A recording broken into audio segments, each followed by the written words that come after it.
everyone. Welcome. We are going to get started in just a minute. We'll give folks another minute to get here and get settled. So feel free to grab a drink of water or whatever you need to get ready for our conversation. Amanda, are you going to be doing some more podcasts? So this is kind of the replacement for the podcast. So okay. Yeah, I'll share a little bit about that. Okay. I loved your podcasts. They were great. Oh, thank you. Yeah. Let's see. Okay. All right. Well, we'll go ahead and get started. Folks may trickle in still, but welcome to Reminiscence Therapy and Storytelling with Vivid-Pix. This is a version of the podcast, but we're doing webinars instead, under the name Our Digital Futures, which was the name of our podcast, mostly so that we can involve our community in the conversations that we're having with partners and friends of Permanent. And we welcome questions and feedback and curiosities throughout this conversation. So if you have anything that comes up during the call, please feel free to put that in our chat. And we will make sure that we get questions answered during the Q&A portion. And for those of you who don't know me, my name is Amanda. I'm the Community and Partnerships Manager here at Permanent. I live in sunny Tucson, Arizona, and I'm also just really excited to bring in our partner, Rick Voigt, who I'm going to let introduce himself, if you would like, Rick. Sure. I'm Rick Voigt. I'm co-founder and CEO of Vivid-Pix. Vivid-Pix, if you're not familiar with us, we've been around for 12 years as a company, about 8 years in the genealogy space. And our first product improved underwater photos and then old faded photos and documents. And now it seems to be catching people's eye quite nicely as our memory station, which we'll describe a little bit more during the call. Awesome. Thank you so much. So today's agenda, we're going to do quick overviews of both Permanent and Vivid-Pix, and then we're going to move into a conversation that Rick and I are both very excited about because we have overlapping interests, and of course our work with Permanent and Vivid-Pix factors into that. And so we're just delighted to chat with you about it. And then we'll have a Q&A session and we'll wrap up hopefully within about 45 minutes. And I just want to say and welcome anyone who is interested in introducing yourselves to do so in the chat. If you would like to share your name and your pronouns, if you're comfortable with that, and also where you're calling in from. We love to know where people are located. So I'm going to do a quick rundown of Permanent for folks who are new to the Permanent Legacy Foundation. We are a mission-driven nonprofit organization, and our mission is, of course, to preserve and provide perpetual access to the digital legacy of all people for the historical and educational benefit of future generations. And we are, as I said, a nonprofit, and our decisions are truly driven by our mission. We save storage fees. So for folks who aren't on Permanent yet, we charge storage fees. Whoops, that was not meant to happen. We charge storage fees of $10 per gigabyte. Bless you. So it's pay as you go. It's not a recurring subscription fee. And all of those storage fees are added to our endowment, which we are growing towards sustainability with each donation and or storage fee. So our endowment is a big part of our sustainability plan in terms of making sure that we have the funds to continue to pay for storage fees in the future. And that is what sets us apart from other companies and organizations that provide cloud storage and kind of personal digital archiving platforms. And then we also build our apps in an open source environment, and that, of course, relies on trust, proven technologies over experimental ones.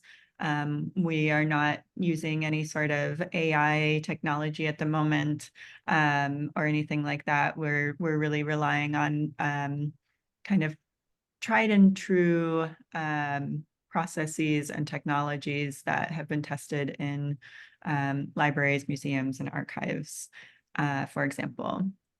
And then lastly, a big part of our mission includes the byte-for-byte storage grants that we offer to nonprofit organizations and community archives. And we provide storage grants up to 100 gigabytes of free storage. And we also invite byte-for-byte participants to apply for intern support. And this, of course, is also funded through donations to our endowment. Let's see. Oops. And I am going to pass it over to Rick to share a little bit about Vivid-Pix. So as you see up on top here, we're uniquely focused on family history. And what makes it fairly unique is about 7 years ago, we recognized that May was National Photo Month, and it was also Mental Health Awareness Month. And so with that, NIH describes reminiscence therapy as using photos, music, and household items in order to connect individuals. And when I did research into the research, there was very little research on photoreminiscence therapy. So we really sought out to find out how photos could help you. So we've done primary research. We'll go into that a little bit during the call. And we go to market in person, online, and with partnerships. So we feel that by connecting older adults, and that does not mean just with dementia, but with older adults, with loved ones and caregivers, we're able to exercise the brain. And as we age, it's a good idea to exercise the brain to create neurogenesis. And that helps us to improve happiness and brain health. The memory station is pictured here on the right. And we've been through a 2-year process in order to actually hear from the community, whether that's our work with our societies, libraries, archives, and museums, to make sure that as we scan, we capture a full 600 DPI TIFF, so very high resolution to meet that industry's needs.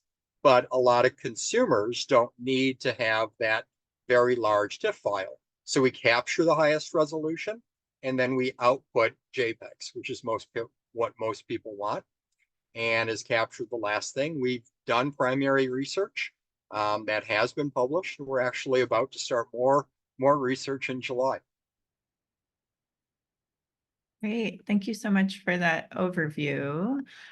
We are actually going to transition out of using slides now and just have a conversation in which Rick and I are going to ask each other a few questions. We also invite questions from you all who are here.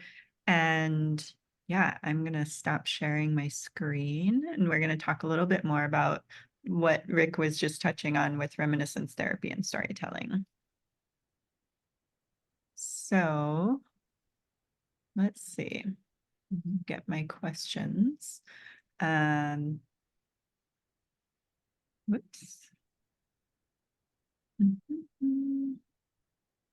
Okay. Actually, Rick, do you want to start with the video about reminiscence therapy? Sure, happy to. Great.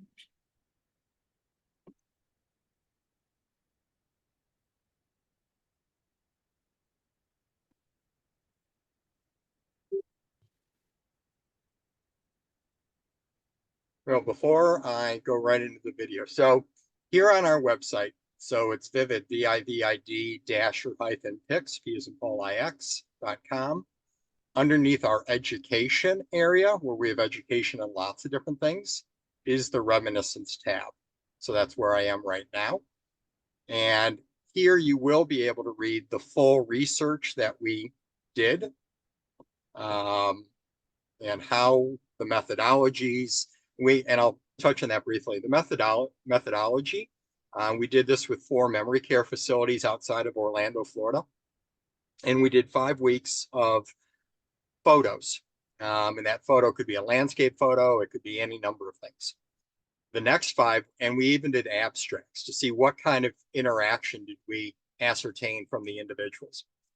The second 5 weeks was what might be recognizable photos and relatable photos. So let's say it was a little girl holding a doll, or a little boy on a horse, or any number of things that might be relatable. And then the third 5 weeks was using people's personal photos. So we worked with the families of the individuals in order to be able to have multiple different types of photos from each of the families for each of the topic areas. So they might be family photos, they might be youth photos, they might be vacation photos, work photos, retirement photos. So we had a whole segment of kind of chronologically how photos would have played into the individual's life. And we had wonderful, wonderful results. So this section here on the Reminisce page, you'll be able to read all about it. And then I'm going to play a short video here. I won't play the whole thing. This is a 10-minute video, and this is an interaction between Josh and I, Dr. Josh Freitas. It will describe a couple of things.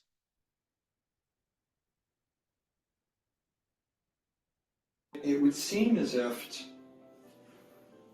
for a loved one to make, and whether it be for a spouse or whether it be for a child, that you're able to spend time with your loved one again. And I've done this with my mom as an example. And all of a sudden those sparks do start going off, and I'm able to reconnect her to her thoughts, but me to my thoughts, by having this conversation and allowing the love to come out. It's almost like a triangle, like as you speak, I see it forming, is that you both focus on that picture and it connects you, but then by the end you're having conversation which redirects you between the 2 people.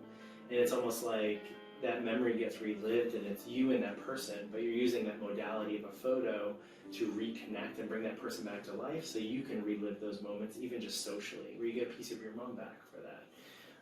Yes.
How might we engage effectively to gain this individual's perspective experience so they can tell their story?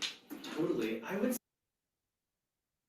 So I'd recommend that people watch that. And there are 3 videos there. The first one there is 10 minutes long. It's really fast. And we go through how either as family members and or paid caregivers are able to gain the benefits of photoreminiscence in their interactions. The second one is a longer one. I think it's 46 minutes long, and it goes through a much longer interview between Josh and I. And then the last one, we actually did a presentation at Allen County Public Library, and that gets into some of the very interesting things about what our world is like in the dementia world. And I'll paint a picture of that. So if somebody is on Medicare, and if somebody is then in an institution, assisted memory care facility, Medicare will pay for 15 minutes a day for interaction with that loved one who's in that care facility. So think about what 15 minutes a day means. That means 5 minutes. Good morning, Mrs. Jones. It's time to wake up. It's time to go to the bathroom. Time to take your meds. Here's your breakfast. It's about 5 minutes. Repeat lunch, repeat dinner. So as we think about how are we going to care for older adults in the future, we really need to think about how we care for. And when we did this research, it was before COVID. And most of us really didn't understand what isolation and loneliness felt like. But now we do. And imagine 15 minutes a day, and that's all you got. And it's been proven. We do have a loneliness epidemic in the United States right now through all ages. Isolation leads to loneliness, which leads to depression, which leads to dementia. This is a serious subject. Yeah, that is a really important thing to remember. And I think that one of the questions I have for you, Rick, thank you for giving that kind of overview and kind of pulling in those more serious themes. I am curious, like, how folks might apply this in their own lives. So as we were talking about caring for our elders and folks with memory loss, because that can actually happen at any age. There are a number of ways that people can experience memory loss. And I am curious just, yeah, how might folks on this call apply reminiscence therapy, and who benefits from that and these techniques? Great question. So a couple of points. First off is on our website, we have lots of free education, and we also have paid for education. In our paid for education, it's for families, and it's also CE classes for people who wish to be able to interact with people, to say that I've been trained in, that I've passed a test, and people will be learning a lot more about that in the near future. A couple of things that will come out when you watch our videos, things like don't correct people, and as Josh describes, if you put yourself into the head of the person you're interacting with, they're reliving an experience, and if they're constantly being corrected, that breaks their chain of thought, and it also makes them potentially unhappy. So you're stopping them from having a nice experience, as opposed to put yourself in their world. It really doesn't matter if a name is wrong or if a date is wrong. Just enjoy the time together. Yeah, I love that advice. And so in my personal life, I am also... No, that's my question.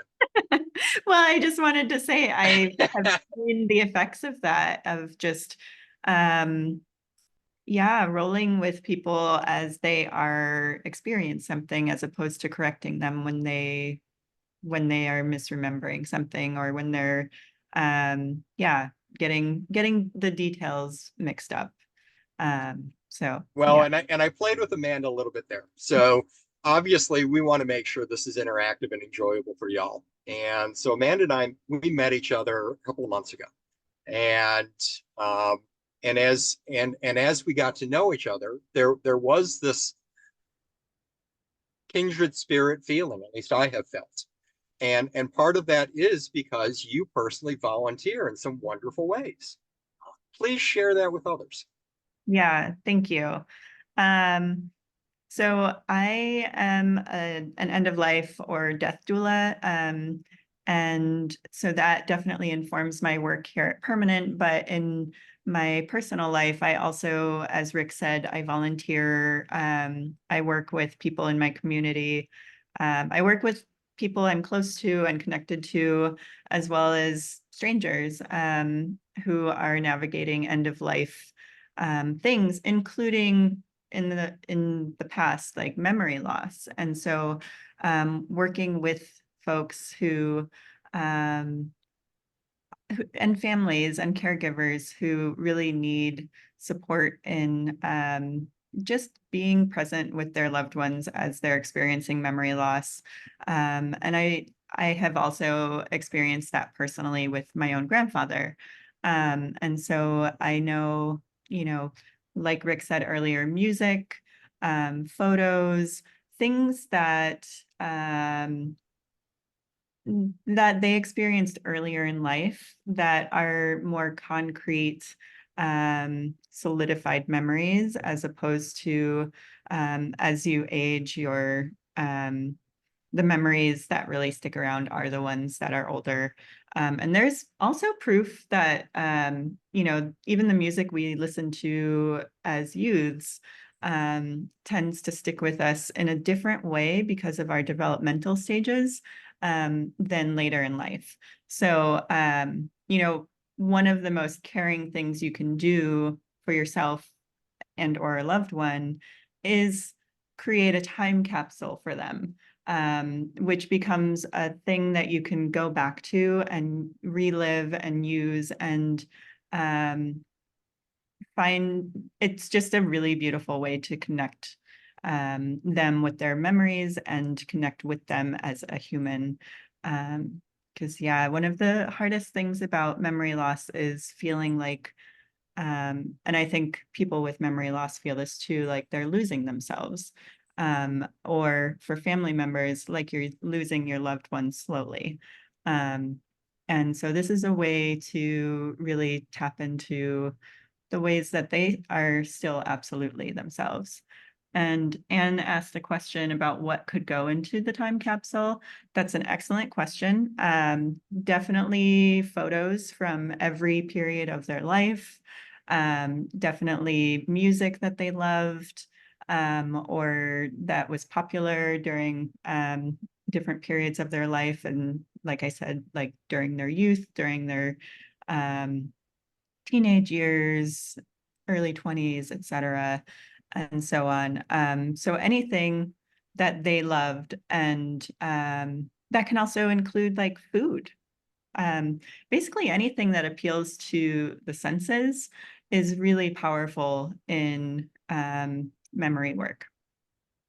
Yeah, and you captured that wonderfully, and I'll further. One of the things that we are working on is non-pharmacological use of photos. So unfortunately, oftentimes older adults will get so drugged up in order to keep them sedate that it's helpful to an institution, it's not helpful to the individual. So are there different photos that will affect different people in different ways? And the answer to that is yes. So I'm no expert. That's why I work with experts like Josh, but you pick up a couple of things. So like Lewy bodies. So Lewy bodies, my understanding is that it's much more immersive of a dementia.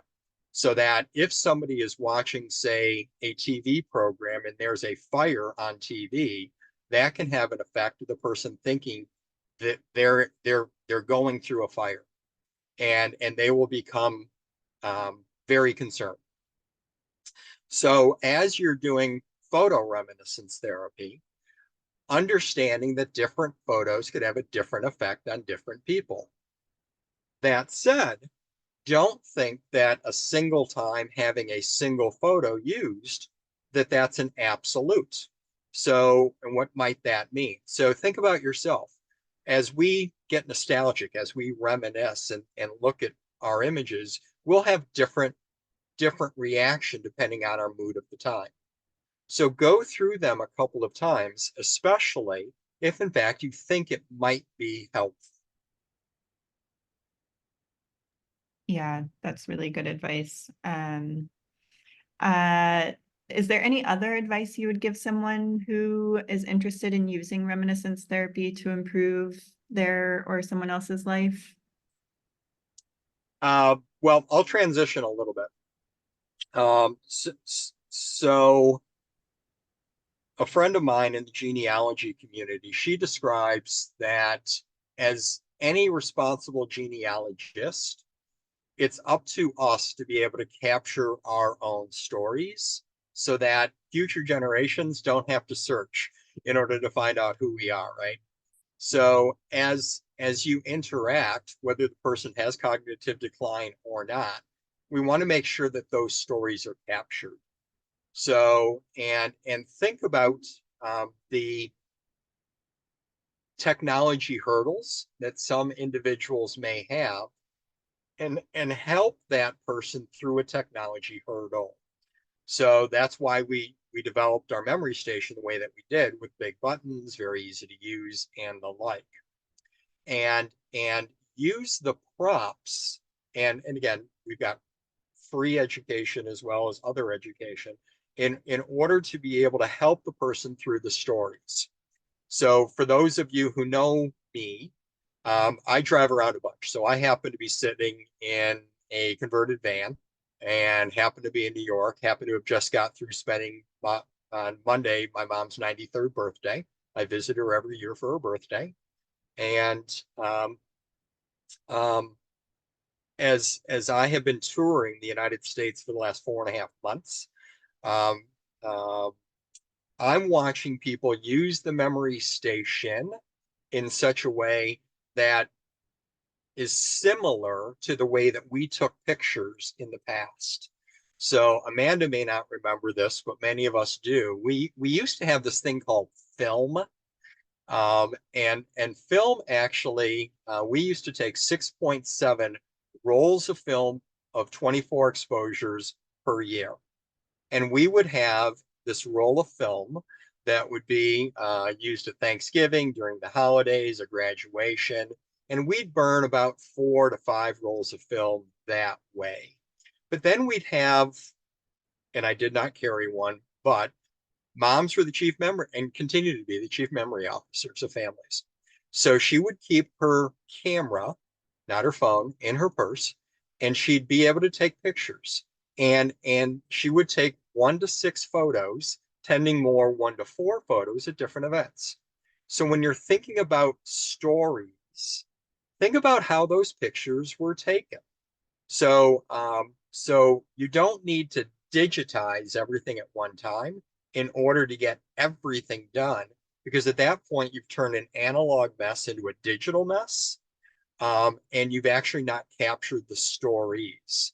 So think about how the images were taken in order to create the story, and capture that story then from the loved one before it fades away.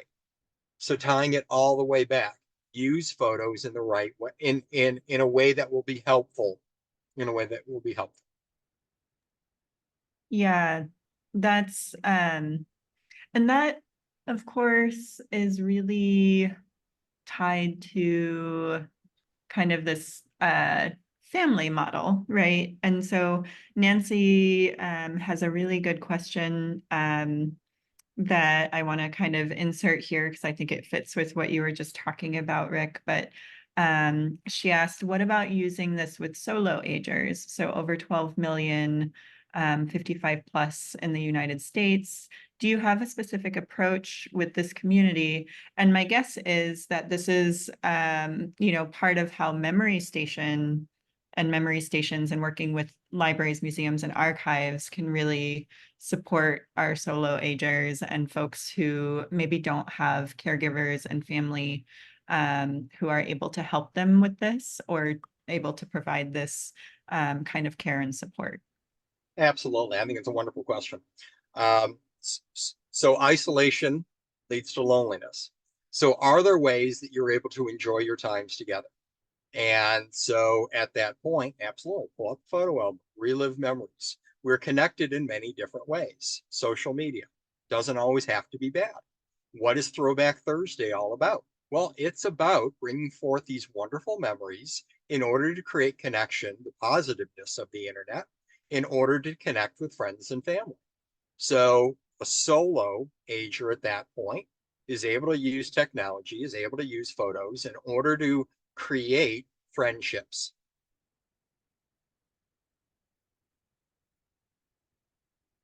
Thank you. Yeah. Yeah, I think the at that point it's seemingly important to recognize that some folks in the elder community might not be very active on the internet, and if they are active in their communities, this is where, you know, community level work comes in handy. And so you know, working within memory care facilities or even being like a good neighbor, that's the kind of stuff that I think about in my death doula work as well, is just that's very community centered work for me. And so yeah, finding ways to support elders who might be more homebound, less technology savvy, you know, working with libraries, museums, archives, memory institutions to create programs for those people, I think is a really important aspect of this work that, yeah, we haven't quite ventured into, but it does seem like that's kind of the memory station model. Is that correct? Well, so we're about 50-50 that people buy it for their home use and people use it for society, library, archive, museum work. And within that space, it's being used in lots of different ways. One of the proudest ones I have is actually working with the International African American Museum in Charleston, South Carolina. And they're actually within their Center for Family History, they have 4 of our memory stations within the museum. And then they also use 4 of the memory stations to go out into the community to capture the stories. And then they leave behind with the individual. They have, you know, history harvests. So they go out into the community, they capture the images, they capture the stories, and then they are able to hand that to the individual at the location. Then they're able to take that information as well to put it up in the museum in order to capture the knowledge. So yeah, we work with slams a lot. And I know Permanent as well, that you have a relationship to help them in their archiving and things. Maybe you can describe that a little bit. Yeah, we also work with, yeah, small organizations, libraries, museums, archives, historical societies, et cetera, specifically to provide storage grants for them to do community archiving. So that is through our Byte for Byte program. I think Emily shared the Byte for Byte program link in the chat.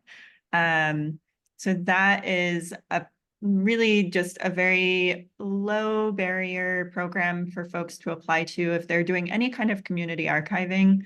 And that, of course, can include this kind of work. And it can also include more traditional archiving and digital archiving and physical archiving. And so the physical archiving is interesting because, you know, we don't have the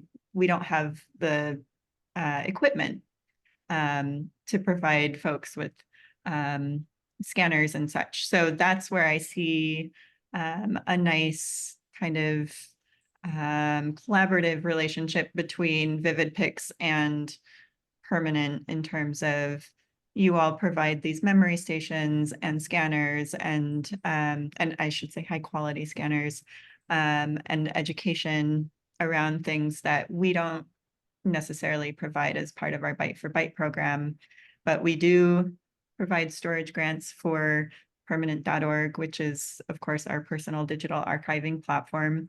And then we also have, we offer internships for organizations that we work with so that people can build capacity within their organization to get the actual work done.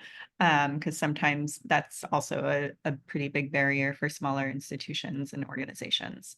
So yeah, that's a little bit about Byte for Byte. And thank you, Emily, for sharing the link again. But Yeah, and there are a lot of us are working on this. So for y'all out there in the audience, a lot of us are working to try to help do more of this. So for instance, we have a relationship with NGS, the National Genealogical Society. And with NGS, they have purchased some of our memory stations. And if your society is a member of NGS, you're actually able to borrow the memory station in order to be able to go out into your community in order to do these activities. And I'll give you a couple of examples of a couple of nice pay it forward type things. So for instance, Clayton Public Library or Clayton Genealogy Library, part of the Houston Public Library system, has memory station, other digitizing equipment. So we know that the genealogy community is not growing a lot. We've got an industry that's booming, but a lot of people are not joining societies. So if that be the case, and also libraries, post-COVID, their attendance is down. So they're needing to get more people into the libraries in order to keep getting tax dollars in. And we want to be able to all work together to show the value of family history. So what we did with Clayton, we actually did the exact same thing with Mid-Continent up in Kansas City, Missouri. And we used the list of a larger library system to invite non-genealogists into our genealogy world, not to learn about genealogy, but to learn about digitization and family history education, and which is the larger population. And we ended up in both of those locations. 80% of the people who came to the event had no past interest in genealogy. They had interest in the information which we were sharing. So if you're part of a society, we're making it if you're part of a society and or group that is part of the National Genealogical Society organization, we've got the equipment available. So talk to your society about borrowing it, and then have events that actually can get people to come in order to get to know y'all, and then also help the broader community.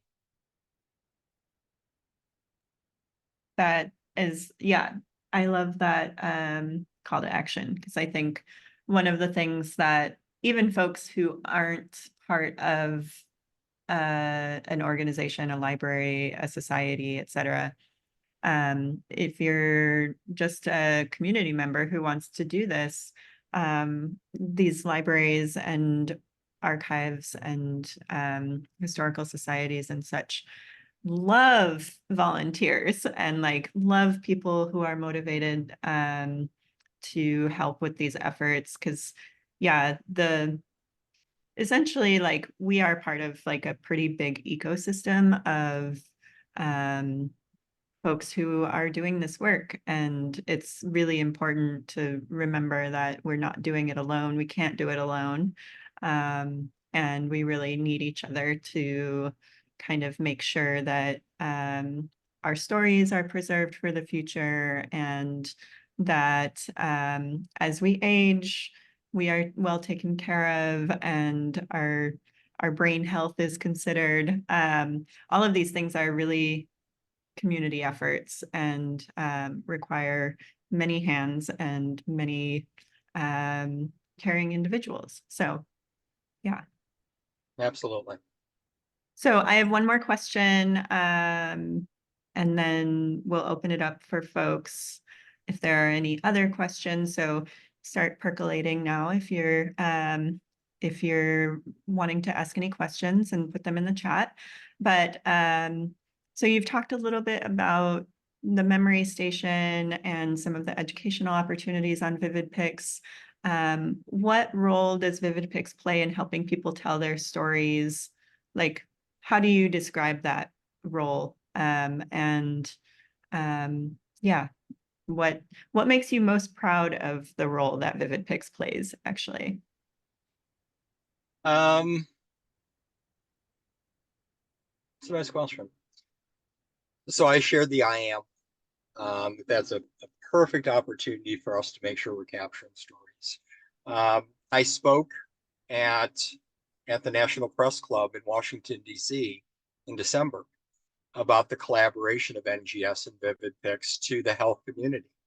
And this was NIH, so National Institutes of Health, National Institute on Aging, major insurance companies, states, state of New York, state of Maryland, and explaining to them who we are, what we do as the genealogy community.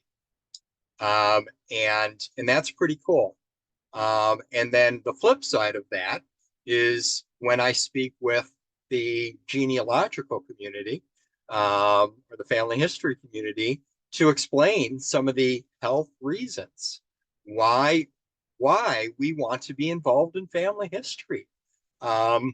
Kurt Witcher, who is the manager of the Genealogy Center at Allen County Public Library, describes that if we are able to live in a community that you understand all four of your grandparents' names and where they came from, it has been proven that you will be more successful in life. And it's because we're providing a connectedness. It's providing a better understanding of self, where we came from. So the work that we all can do to and it's not work, it's just sharing, it's common sense. The things that we can do to help be good citizens of our community can really help society. Yeah, beautifully said. Thank you, Rick. We have a question. Let's see. KB asked, what does the MS memory station software entail? They are familiar with Vivid-Pix's great restore software. Yeah, thank you. So memory station software, and I can play a video, but I don't want to do that. So let me direct you to the page instead. So if you go to the Vivid-Pix website, vivid-pix.com, or just, we bought the URL memorystation.com. So just go to memorystation.com. It'll bring you to Memory Station on the Vivid-Pix site.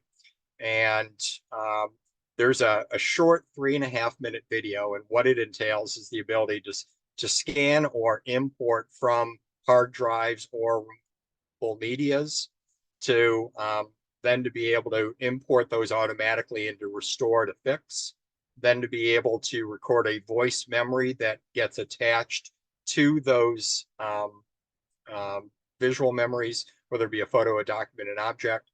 And then we stream all that together into an MP4 movie, so that you're able to play that on any device that you wish. So yeah, it's just super easy software. Please take a look at our site. Great. Okay, next question. Do you think reminiscence therapy can help slow the progress of dementia if used from the first sign of memory loss? I'm sorry, I clicked a button there. Say it again, please. Do you think reminiscence therapy can help slow the progress of dementia if used from the first sign of memory loss? I'm not a doctor, so it's probably a bad question for me to answer a in a yes or no way. I can quote Josh, who, if you watch some of his videos, he feels that photoreminiscence therapy can actually, because it's creating neurogenesis in the brain. So neurogenesis is causing us, a photograph causes us to relive a memory so that we're reaching down into our memory banks and reconnecting those things. It also creates something called neuroplasticity, which our brain is continuing to be moldable through our life. It doesn't stop growing. So the more things that we can do to exercise our brain, is that going to have a positive effect? Yes. And Josh goes so far in his quotes as saying that he feels that it is more effective than many medications. Yeah. Yeah.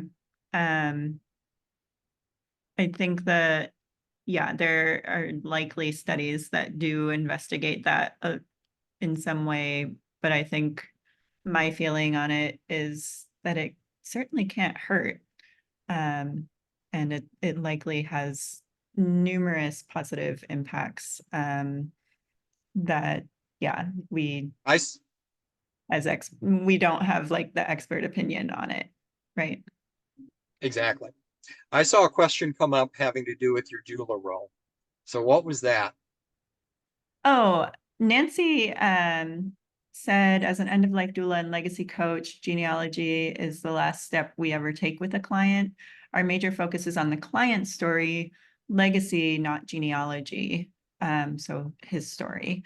And so I don't know if there's a question in there But or a statement. Cool. yeah, because I know Nancy is an end-of-life doula, and yeah, this is true. I think the end-of-life doula work doesn't typically focus on the family history aspect.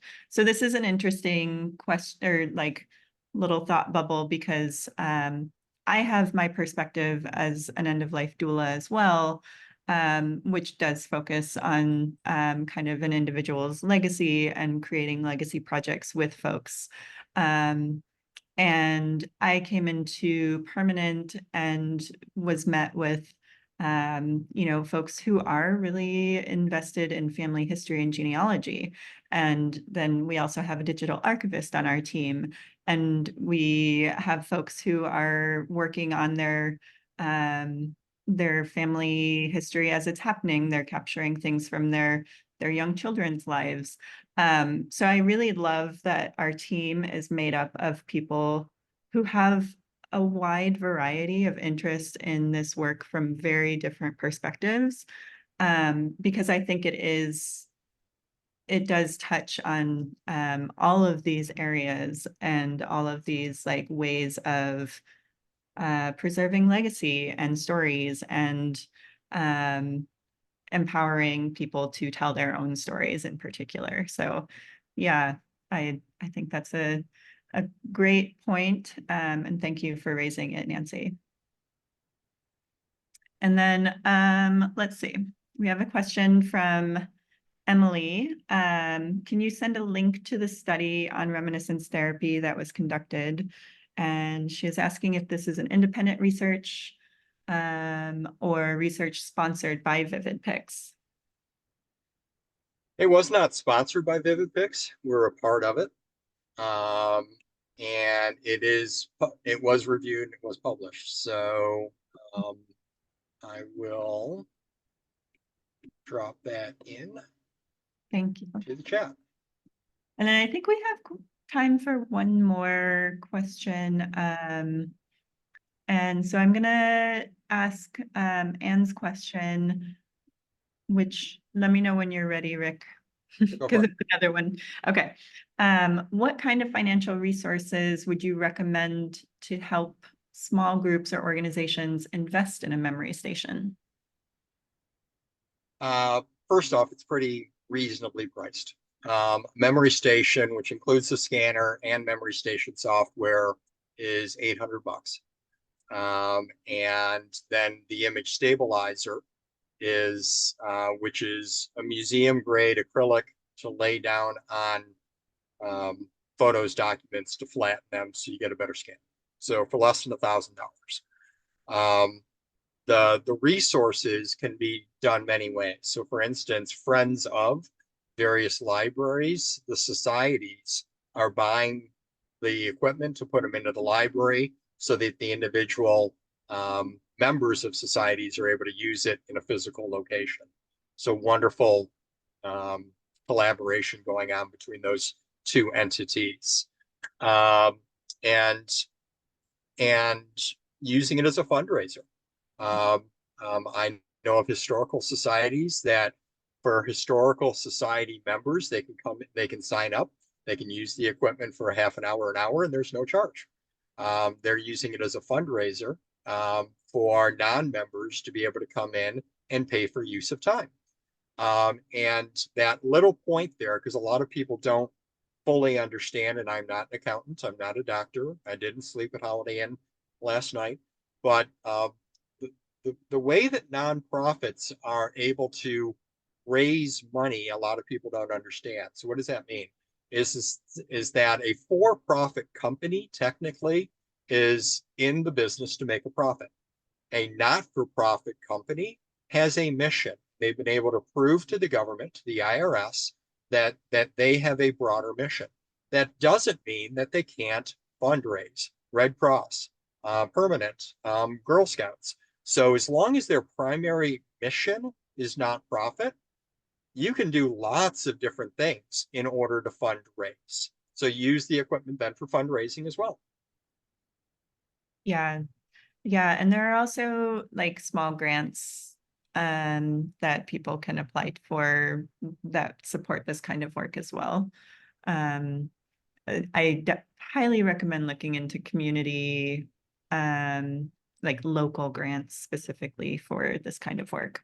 So yeah, that is all we have time for, but I just want to say a huge thank you to Rick for being here and sharing about Reminiscence Therapy. This is incredibly inspiring and complementary work to what we do, and we're just really honored to get to have you on as a guest for our webinar, our very first, our Digital Futures webinar.